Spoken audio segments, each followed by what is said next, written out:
ရှမ်းပြည်နယ်မြောက်ပိုင်းမိုးမိတ်မြို့နယ်မန္တလေးတိုင်းမိုးကုတ်မြို့အတွင်းကိုစစ်ကောင်စီတပ်ဖွဲ့ဝင်တွေဟာအင်အားအလုံးရင်နဲ့ဝင်ရောက်ဖို့ဆောင်ဆိုင်နေတယ်လို့သိရပါတယ်။လက်ရှိမှာမန္တလေးတိုင်းတပိတ်ချင်းမြို့အနီးဖော်တိုးလမ်းဆုံနဲ့မိုးကုတ်မိုင်းလုံလမ်းဘက်တို့ကနေစစ်ကောင်စီရဲ့စကခ18ဗျူဟာတစ်ခုမှာအင်အား900လောက်နဲ့ဆောင်ဆိုင်နေတာဖြစ်တယ်လို့မိုးကုတ်မြို့အခြေအနေကိုသိရှိတဲ့တော်လှန်ရေးတပ်ဖွဲ့ဝင်တအူးကပြောပါတယ်။ TNL ဟာစစ်ကောင်စီနဲ့အပြည့်အပြီးနောက်ပိုင်းသူတို့သိမ်းပိုက်ထားတဲ့မိုးကုတ်နဲ့မိုးမိတ်ကိုစစ်ကောင်စီထံပြန်ပေးဖို့သဘောတူခဲ့ရတာပါ။ဒါပေမဲ့အဲ့ဒီမြို့သိမ်းတိုက်ပွဲတွေမှာ TNL နဲ့အတူနေမြေခံ PDF တပ်ဖွဲ့ဝင်တွေပူးပေါင်းပါဝင်ခဲ့ကြတာကြောင့်စစ်ကောင်စီထံပေးရမှာအချိန်ကြန့်ကြာနေတာဖြစ်တယ်လို့ TNL နဲ့နှိစက်သူတွေကဆိုကြပါတယ်။မိုးကုတ်နဲ့မိုးမိတ်မြို့တို့ကနေ TNL တက်ဆုပ်ရင်းနဲ့စစ်ကောင်စီပြန်ဝင်ရဲ့အစီအစဉ်အတွက်နိုဝင်ဘာ12ရက်နေ့ကလာရှုံမြို့မှာနှစ်ဖက်ကိုယ်စားလှယ်တွေတွေ့ဆုံခဲ့ကြတယ်လို့သိရပါတယ်။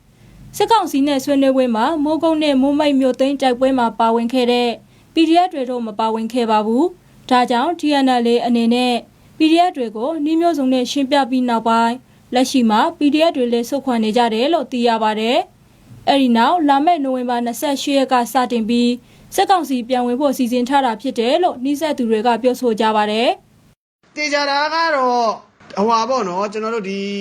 မိုင်းလုံနာပေါ့နော်မိုင်းလုံနာကိုကတ်သွားပြီပေါ့မိုင်းလုံနာအထိကိုကတ်လာပြီသူတို့ကြောင်မဲဘက်ကအင်အားဘယ်လောက်ရှိလဲတော့မသိဘူးကျွန်တော်တို့ဒီဘက်မိုးကုတ်ဘက်ကအင်အားကတော့စားခ18ရဲ့ဒဗျူဟာပေါ့နော်ဒုတမမှုပါလားဗျူဟာမှုပါလာတော့တေချာတယ်ဒုတမမှုပါမပါတော့မပြောတတ်သေးဘူးပေါ့နော်အဲ့ဒီအဖွဲ့ကတော့အင်အား900လောက်လို့တော့မှန်းတယ်900ပေါ့နော်400နဲ့900ဝန်းကျင်ပေါ့အဲ့ကြားထဲမှာရှိတဲ့အဖွဲ့ကတော့ထမင်းချက်ဟင်းချက်ပြီးစောင့်နေတဲ့အနေအထားမျိုးပဲဒီဘက် TNL ဘက်ကဝင်လာလို့ရပြီလို့ပြောရင်တော့